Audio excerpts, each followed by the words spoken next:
বর্তমানে 20 থেকে 25,000 বাজেটের মধ্যে সেরা 3টি স্মার্টফোন নিয়ে আজকের এই ভিডিওতে আমি হাজির হয়ে গেছি। মূলত এখন বাংলাদেশে যে সমস্যাটা দেখা দিয়েছে সেটা হলো লো বাজেটের স্মার্টফোনগুলো খুব কম পাওয়া যাচ্ছে অ্যান্ড তাদের মধ্যে থেকে সেরাটা বেছে নেওয়া অনেক বেশি টাফ হয়ে যাচ্ছে, কেননা বাজেট কমের মধ্যে অনেক স্মার্টফোন রয়েছে। তবে তাদের মধ্যে সেরা কোনগুলো সেগুলো নিয়ে আজকের এই ভিডিওতে আপনাদের সাথে আলোচনা করব। যারা চাচ্ছেন 20 থেকে 25,000 বাজেটের মধ্যে সেরা স্মার্টফোন কিনবেন বা কাউকে গিফট করবেন, তাদের জন্য বেস্ট একটা ভিডিও হতে চলেছে আজকের এই ভিডিওতে। আশা করি এই ভিডিওটা সম্পূর্ণ দেখলে আপনাদের পছন্দের স্মার্টফোনটি আপনারা খুঁজে পেতে অনেক বেশি সুবিধা হবে। কথা বাড়াচ্ছি না, চলেন ভিডিওটা শুরু করে দিই। তার আগে কাইন্ডলি ছোট্ট একটা রিকোয়েস্ট থাকবে আপনাদের সকলের কাছে, সেইটা হলো আমাদের চ্যানেলে এখন পর্যন্ত যদি নতুন হয়ে থাকেন কাইন্ডলি চ্যানেলটিকে একটি করে সাবস্ক্রাইব করে দিন। অ্যান্ড আজকের এই ভিডিওটি আপনার কাছে যদি গুরুত্বপূর্ণ বলে মনে হয়ে থাকে তাহলে অবশ্যই ভিডিওতে একটি করে লাইক করে দিন। চলেন ভিডিওটা স্টার্ট করে দেওয়া যাক। বর্তমান বাংলাদেশ মার্কেটে 20 থেকে 25,000 বাজেটের মধ্যে বহুত স্মার্টফোন রয়েছে, তবে তার মধ্যে থেকে খুঁজে বেস্ট সেরা অ্যান্ড পারফরমেন্সের দিক দিয়ে সেরা, তার সাথে ক্যামেরার দিক দিয়ে সেরা, সব কিছু বিবেচনা করে টপ 3 আমরা লিস্ট বানিয়েছি। যে টপ 3 লিস্ট থেকে আপনারা যেই ফোনটাই নেন না কেন আপনাদের জন্য সেরা হতে চলেছে। তো আমাদের টপ 3 লিস্টে 3 নম্বর যে ফোনটি আছে সেইটি হলো ইনফিনিক্সের নোট 30 এই ডিভাইসটি।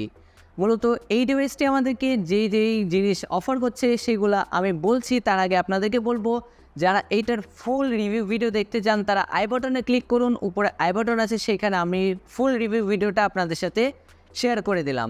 তো এইটা যে ডিসপ্লে আছে সেটা হলো 6.1 ইঞ্চের IPS LCD ডিসপ্লে, যেটা কিনা কন্টেন্ট ওয়াচিংয়ের জন্য অনেক ভালো। অ্যান্ড আমি পার্সোনালি 5 থেকে 6 মাস এটা ইউজ করেছি অ্যান্ড ইউজ করার পর আমার কাছে বেশ ভালো লেগেছে।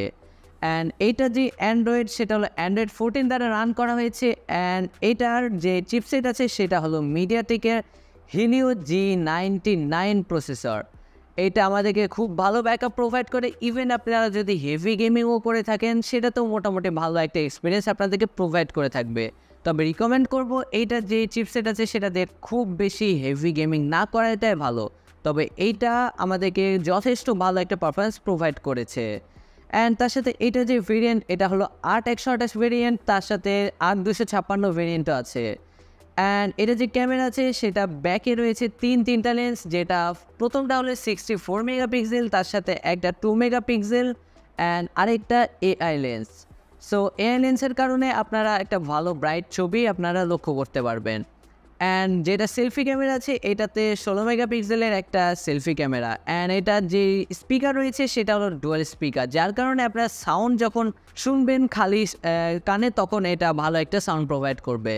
এটা যে ব্যাটারি আছে সেটা 5000 মিলিঅ্যাম্পিয়ারের ব্যাটারি অ্যান্ড এটাকে চার্জ করতে পারবেন আপনার 45 ওয়াট চার্জার দ্বারা। অ্যান্ড এইটা যে ইনবিল্ড বক্স আছে সেটার সাথে আপনারা চার্জারটা পেয়ে যাবেন। সো সব কিছু মোটামুটি এইটা একটা বাজেট ফ্রেন্ডলি। অ্যান্ড এটা যদি প্রাইস হিসেবে বলি এটা আপনারা 19 থেকে 20,000 বাজেটের মধ্যে পেয়ে যাবেন। আমি যখন এটা মার্কেট থেকে কিনেছিলাম 18,990 টাকা নিয়েছিল। তবে বর্তমানে আপনারা যদি খেয়াল করেন মার্কেটে কিছুদিন ধরেই কিন্তু সকল ফোনের দাম আপ ডাউন করছে, তো আপনারা মার্কেটে গিয়ে চেক আউট করবেন। তবে আপনাদেরকে বলে রাখা ভালো এটা 19 থেকে 20,000 বাজেটের মধ্যেই এই ফোনটা আপনারা পেয়ে যাবেন। তো আমাদের লিস্টে টপ 2-এ যে স্মার্টফোনটি আছে সেটি হলো রেডমি নোট 30 এই ডিভাইসটি। মূলত এইটা যে ডিসপ্লে সেটা হলো 6.67 ইঞ্চের অ্যামোলেড ডিসপ্লে অ্যান্ড এটাকে রান করা হচ্ছে অ্যান্ড্রয়েড 13 দ্বারা, তবে এটা অ্যান্ড্রয়েড 14-এ আপগ্রেডেবল। এটা যে চিপসেট আছে সেটা হলো মিডিয়াটেকের ডায়মেনসিটি 6080 দ্বারা। এইটা যে র্যাম রোম আছে সেটা 6/128 থেকে 512 জিবি পর্যন্ত আপনারা নিতে পারবেন। তবে আপনাদেরকে রিকমেন্ড করবো 8/128 নিলেই আপনাদের জন্য যথেষ্ট মনে হবে। তার সাথে এইটা যে ক্যামেরা পারফরমেন্স আছে এইটাতে তিনটা লেন্স ইউজ করা হয়েছে। প্রথমটা হলো 108 মেগাপিক্সেল, তার সাথে 8 মেগাপিক্সেলের সিঙ্গেল লেন্স অ্যান্ড পরেরটা হলো 2 মেগাপিক্সেলের। অ্যান্ড এটা যে সেলফি ক্যামেরা আছে সেটা 16 মেগাপিক্সেলের একটা সেলফি লেন্স। এটার সাথে রয়েছে সিঙ্গেল স্পিকার, যেটা আপনাদেরকে দুর্দান্ত সাউন্ড প্রোভাইড করবে। যদিও এটা সিঙ্গেল হওয়ার পরেও মোটামুটি ভালো একটা সাউন্ড আপনাদেরকে প্রোভাইড করতে পারবে। এটা যে ফিঙ্গারপ্রিন্ট আছে সেটা হলো সাইড মাউন্টেড ফিঙ্গারপ্রিন্ট, এটা অ্যাকুরেট অ্যান্ড যথেষ্ট ফাস্ট আছে। এটা যে ব্যাটারি আছে সেটা হলো 5000 মিলিঅ্যাম্পিয়ারের ব্যাটারি অ্যান্ড এটাকে আপনারা চার্জ আপ করতে পারবেন 33 ওয়াট দ্বারা। তো এটা বর্তমানে বাজার মূল্য 20 থেকে 22,000-এর মধ্যে আশেপাশে। অ্যান্ড আপনাদেরকে রিকমেন্ড যেহেতু করেছি 8/128, যেটা প্রাইসও কিনা 21 থেকে 23,000-এর মধ্যে পেয়ে যাবেন। তো 1 নম্বরে যে ফোনটি আছে সেটি জানার আগে আপনাদের কাছে ছোট রিকোয়েস্ট থাকবে, ভিডিওটি যেহেতু আপনারা এখন পর্যন্ত দেখে যাচ্ছেন, কাইন্ডলি ভিডিওটিতে একটি করে লাইক করে দিন যেহেতু আপনাদেরকে ভিডিওটি ভালো লাগছে। অ্যান্ড আপনার একটি লাইক আমাকে অনেক বেশি মোটিভেট করে নেক্সট ভিডিও বানানোর জন্য। তো এখন আমরা যে ফোনটি নিয়ে কথা বলবো সেটি হলো স্যামসাংয়ের A25 এই ডিভাইসটি।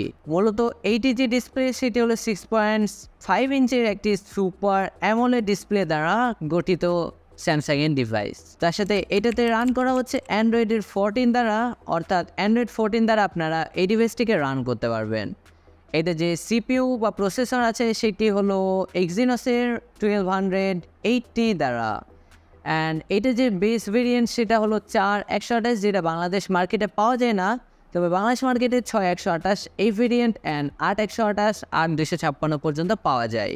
তার সাথে এটা যে ক্যামেরা আছে সেটা হলো 50/8/2, মানে প্রথম লেন্সটা হলো 50 মেগাপিক্সেল, তার সাথে আছে আরেকটি 8 মেগাপিক্সেলের লেন্স অ্যান্ড 2 মেগাপিক্সেলের আরও একটি লেন্স। এটা ফ্রন্ট ফেসিং মানে সেলফি ক্যামেরা যেটা আছে সেটা হলো 13 মেগাপিক্সেলের একটা সেলফি ক্যামেরা। অ্যান্ড এটা যে স্পিকার আছে সেটা হলো সিঙ্গেল স্পিকার, তবে এটা সাউন্ড যথেষ্ট পরিমাণে লাউড আছে। অ্যান্ড এটা যে সাইড ফিঙ্গারপ্রিন্ট আছে এটা যথেষ্ট ফাস্ট অ্যান্ড অ্যাকিউরেট কাজ করে, তবে কিছুটা ডিলে লক্ষ্য করা যেতে পারে এটা যে অ্যানিমেশনের কারণে। এটা যে ব্যাটারি সেকশন আছে এটা 5000 মিলিঅ্যাম্পিয়ারের ব্যাটারি অ্যান্ড এইটাতে ব্যবহার করা হচ্ছে 25 ওয়াটের ফাস্ট চার্জিং সিস্টেম। তবে আপনাদেরকে এটা বলে রাখা ভালো, এটা যে ইনবিল্ড বক্স আছে সেটার সাথে কোনো প্রকার চার্জার আপনারা পাবেন না, যার কারণে আপনাদেরকে এক্সট্রা 1 থেকে 2000 বা 1500 মতো এক্সট্রা খরচ করতে লাগতে পারে এই ডিভাইসটিতে। মূলত এইটা যে পারফরমেন্স অ্যান্ড এইটা যে সিপিইউ বা এটা প্রসেসর আছে সেটা মূলত আমাদের গত ফোন মানে রেডমি নোট 30 এই ফোনটার থেকে কিছুটা পিছিয়ে আছে। তারপরেও কেন আমরা এটাকে 1-এ রাখলাম সেটা আপনাদেরকে বলি।